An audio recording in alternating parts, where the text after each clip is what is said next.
My name is Melissa McClendon, and this is my story. What's your story? Gotcha. For the people who don't know, I'm like, tell them like where you from.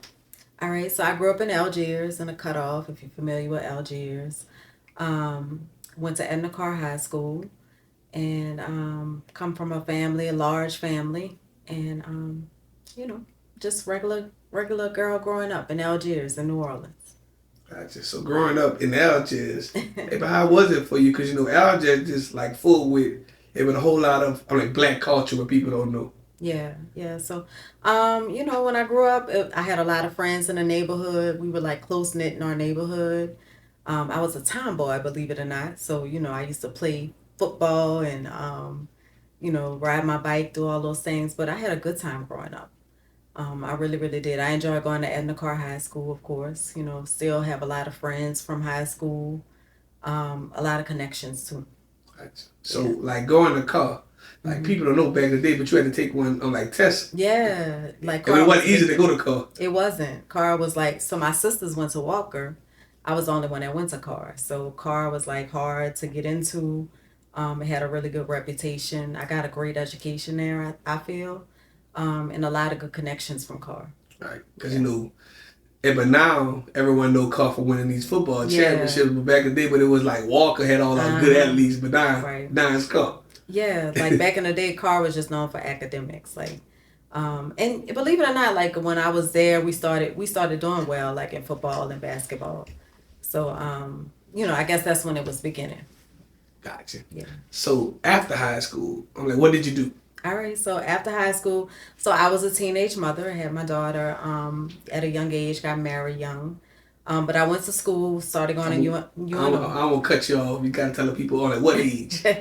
So I was 19 when I had my daughter, my first daughter. And I was at University of New Orleans. That's where I started at. And I wanted to be a nurse, believe it or not.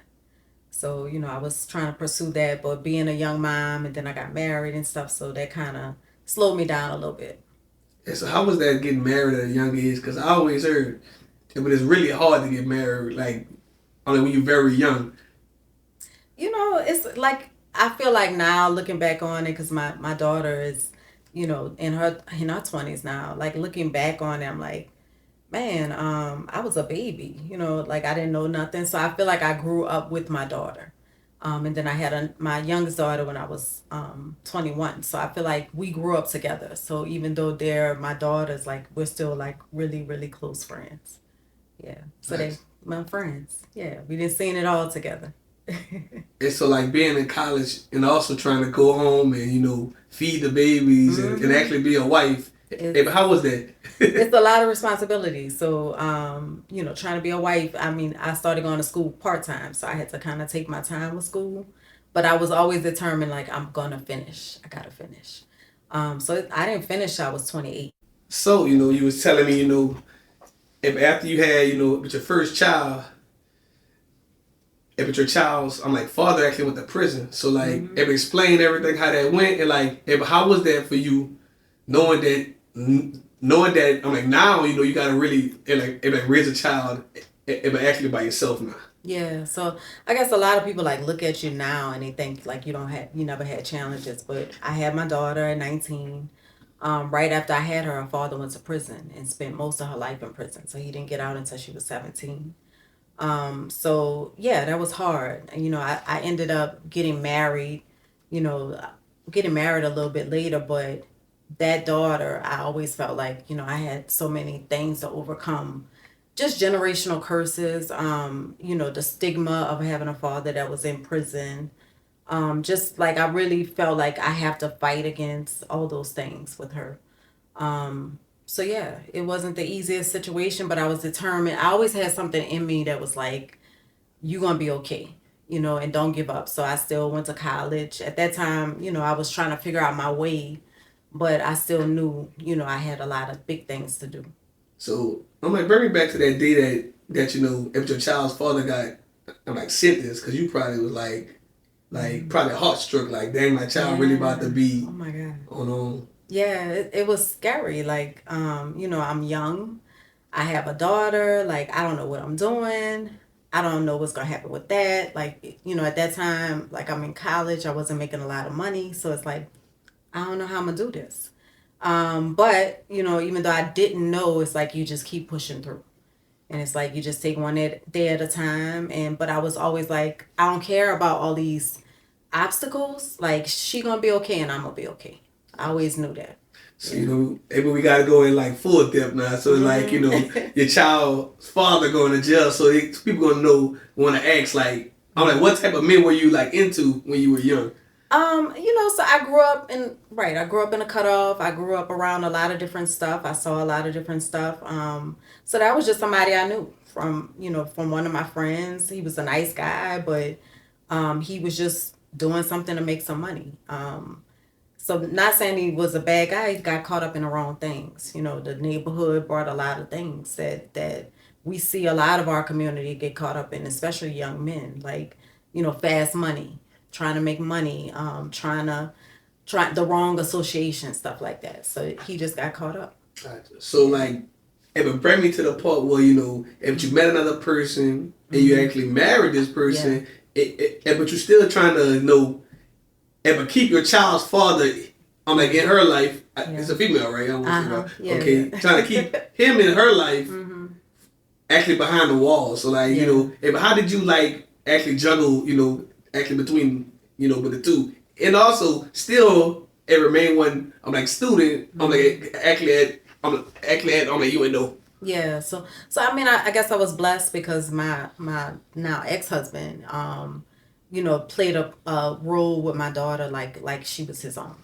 So and we still kept in touch with her dad, and she still has a relationship with both of them actually now, and just tried to keep that going. And his family still took to her and helped out, and my family helped out, so I was able to kind of accomplish the things I needed to. Yeah.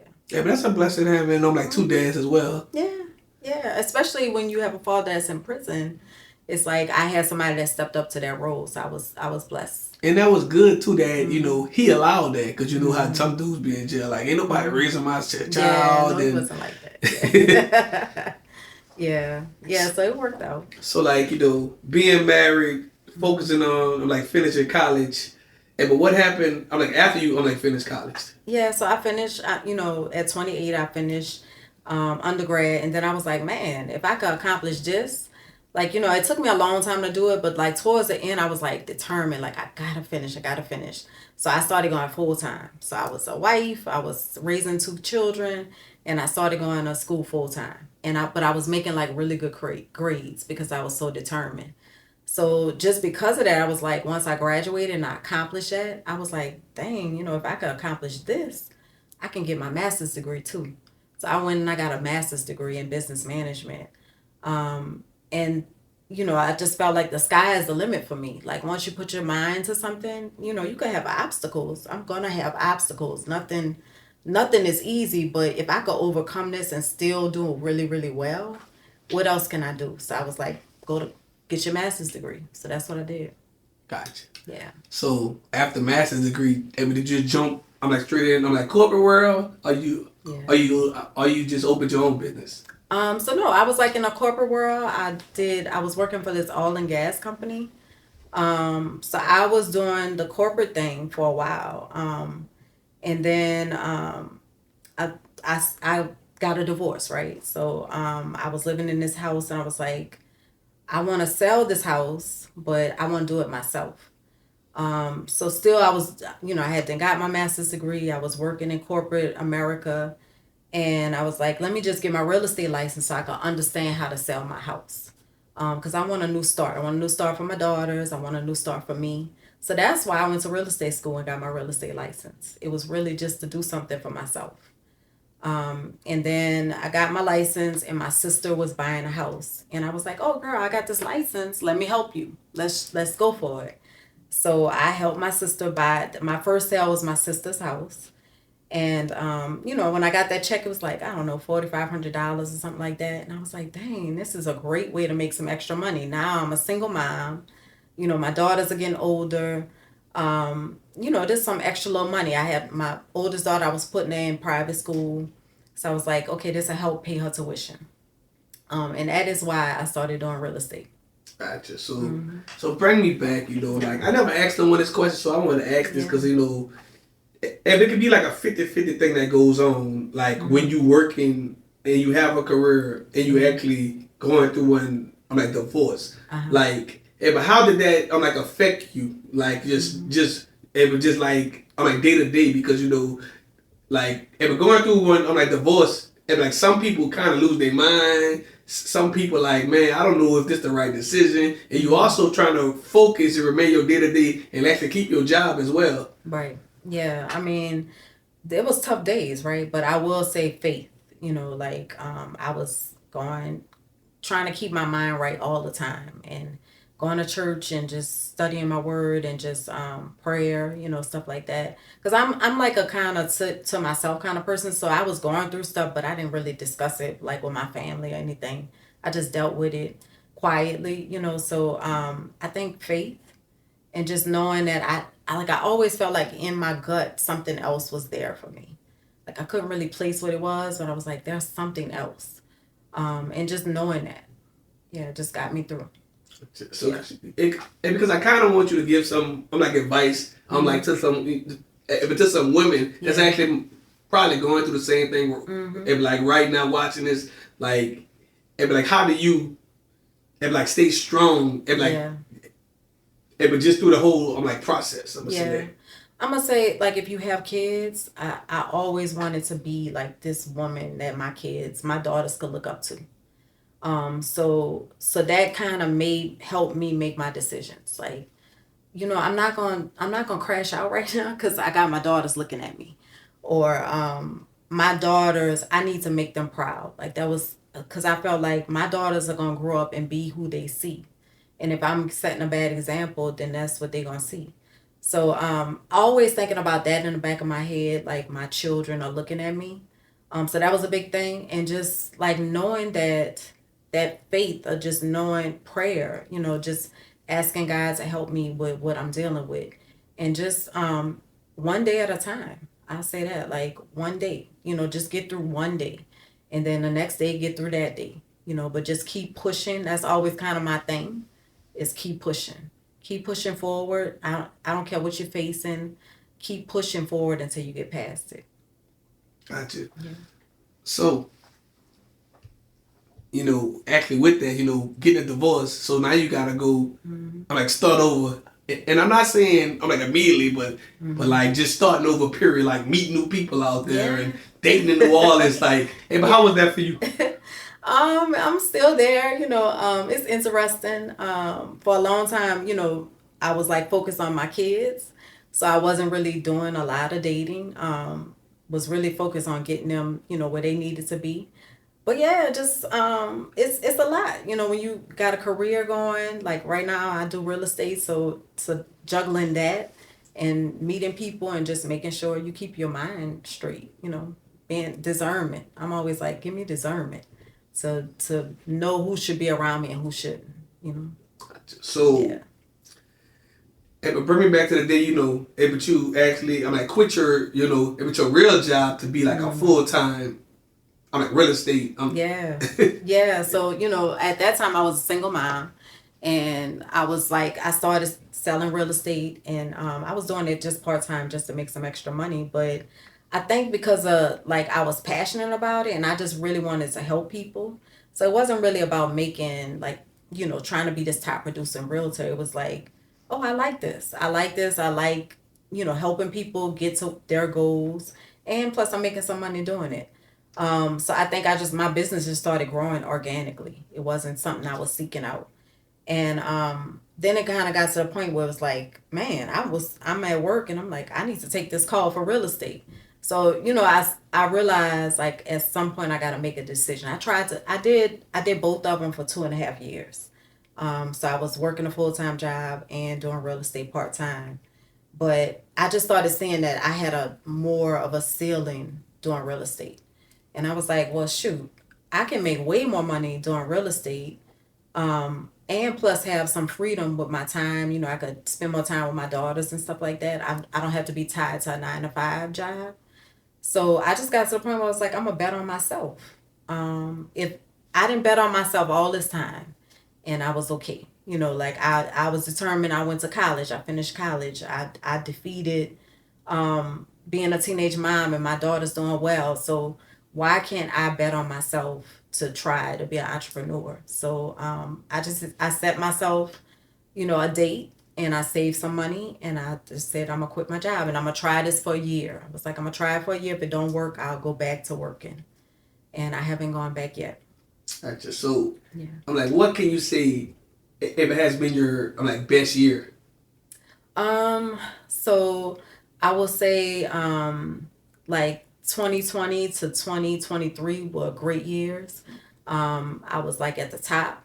The last couple years like were rough in real estate, so we saw like a lot, business, everything, like interest rates went up, sales went down. So that was tough, getting through these last like couple of years.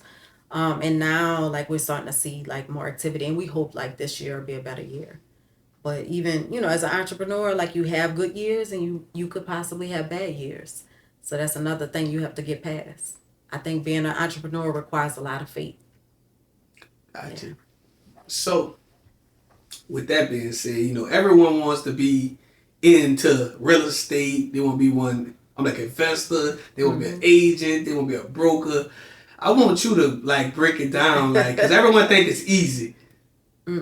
It's not easy. I mean, it can be very rewarding, right? And when the rewards are good, they're good. But before I came here, like, I just had a difficult conversation with a client. You're dealing with people's lives, right? So most people buying a house, selling a house. That's probably the biggest amount of money they're gonna deal with. We all look forward to buying a house, but a house gonna cost you $200,000, $300,000, right? That's probably gonna be your biggest purchase in life. So it's a lot of emotions involved. A lot of people want to become a homeowner, so they're emotional about it. And then there may be hurdles that come through in the midst of it. So you are really, as a realtor, you are there to guide them and kind of be their point of contact. You are the person that calms them down, that gives them the knowledge. So you wear a lot of hats. It's not just we selling houses. It's you're getting people through a transaction. So it's not always easy. It's a lot of stuff that pops up in the middle of it. Sometimes deals cancel. Sometimes people, for whatever reason, they can't buy the house and they're emotional about it. So you really got to learn how to deal with people and kind of, I look at it as like a ministry. You're dealing with people in their lives. So it comes with some challenges. Gotcha. Yeah. So I want the good, bad, and ugly truth about it. Like, far as your experience, but what do you enjoy? About real estate, and like, what do you dislike about it? Got it. I think you dealing with a lot of people's personalities. So sometimes that comes with challenges, people. And sometimes you're like, I can't work with you no more. Like your personality don't work with me.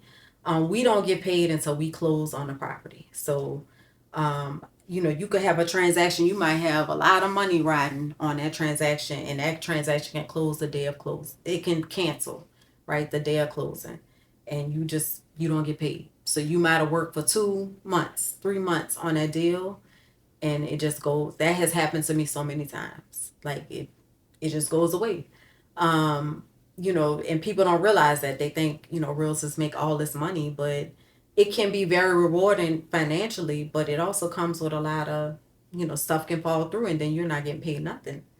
And then you're not in control of the market. So things have, like we saw the last couple of years, like the market was challenging, right? So that affects your business. So, yeah, it's a lot of work. It's a lot of phone calls. It's not a 9 to 5. So people may call, at all hours. Things pop up on the weekends. So you got to kind of balance out your time and realize that, you're not getting paid until that deal closes.